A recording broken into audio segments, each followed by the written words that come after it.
La Batalla de Puebla, or the Battle of Puebla, was the outcome of a 3-year-long period in which President Benito Juarez announced the imposition of a moratorium load, including interest of the 2 years that had passed, with France, Spain, and the United Kingdom being the lender countries.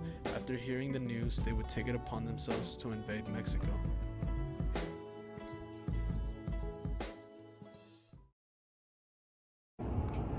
So what was the Tripartite expedition?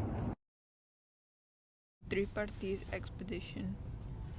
December 14th, 1861, Spanish fleets have taken possession over the port of Veracruz, while almost a month after, on January 7th, 1862, the British and French troops arrive in the city ready for the invasion, or was that thought not mutual?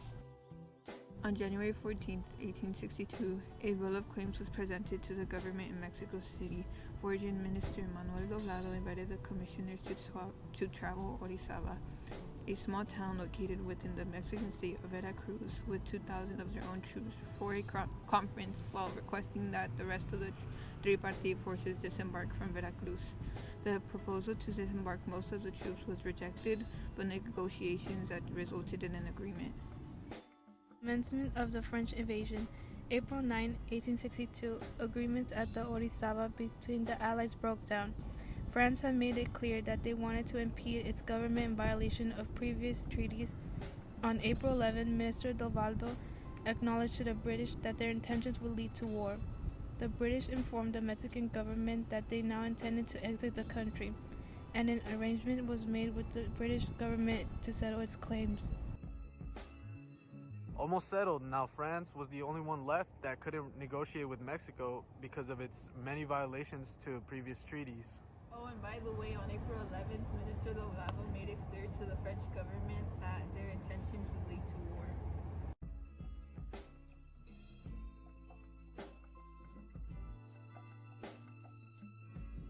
Mexican officers had been commiserating with the French since the beginning of the involvement. The French had planned a proclamation where it was an invitation for Mexicans to join them in initiating a new government on April 16.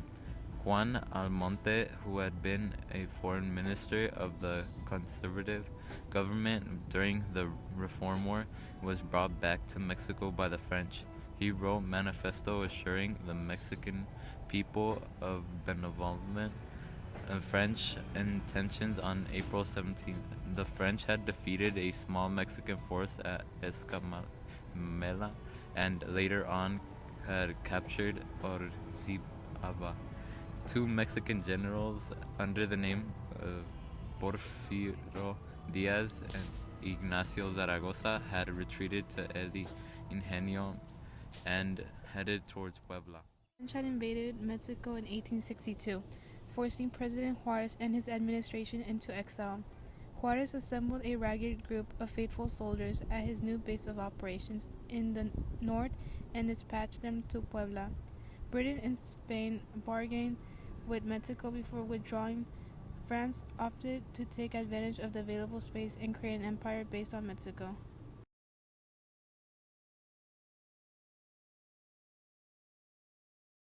González, Manuel Castellanos, Desiderio Samaniego, Padre Miranda, Jaro Tamaris, and General Antonio Taboada arrived in Orizaba. Almonte now attempted to consolidate the Mexican pro-French movement. The town of Orizaba joined him, and so did the port of Veracruz. On April 28, 1862, French forces headed down towards Puebla. Wow, so Mexico was backed into a corner to where President Benito Juarez had to find his most loyal soldiers and send them off to Puebla. And just before 3 days of the battle, the prelude.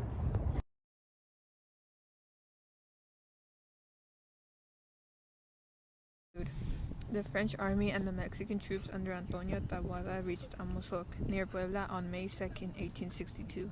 Lawrence intended on immediately taking the forts of Loreto and Guadalupe, whose possession would assure him control of the city. Juan Almonte, Antonio de Jaro, y Tamariz advised to attack an orchard of the Convento del Carmen opposite the fortified heights of Guadalupe and Loreto, which wasn't done. Lawrence could try to storm the city in a dangerous way with little chance of success because he lacked the men to starve the city to death and the artillery to capture it by force. Lawrence had marched straight through Puebla and on the capital. On May 3rd, the Mexican Republican Army arrived in Puebla. Arteaga's division, which is now under the command of General Miguel Negrete, occupied both Guadalupe and Loreto forts. The remainder of the forces took up quarters in the city the next day. Batalla comienza. Lawrence arranged an attack column made up of 2 battle lines of Zuvas around 11:30, one commanded by Captain Bernard and 4 pieces of Captain Mallet's marine artillery. Marine infantry and marine riflemen formed reserves along with Captain guns, which was meant to protect the rear of the attack columns, which was threatened by Mexican cavalry on the right. L'Herrler was charged with 4 battle lines of marine infantry to protect the convoy he placed. French had planned to attack the most difficult, fortified, and heavily armed point in order to inflict the least amount of losses possible. They headed to the right towards the fort of Guadalupe. The fighting broke out at noon. The strategy of attacking the most difficult, fortified, and heavily armed point caught the attention of General Zaragoza, as it now seemed that the French had tossed aside the military maxim of achieving a victory with the least amount of losses possible in favor of bravado. Zaragoza, upon noticing that the attack was going to come, now changed his strategy. Felipe Berriozábal was then ordered to reinforce the 2 hills. A portion of the cavalry was divided into 2 bodies, one of which was placed under Colonel Alvarez and the other under Colonel Trujano. At the time, the French were a lot more powerful than Mexico, so France had a lot more advanced weapons that could easily outgun the Mexican weapons when they arrived at Puebla on May 4th. Since the French knew they were more powerful than Mexico, they didn't care to properly assemble their weaponry.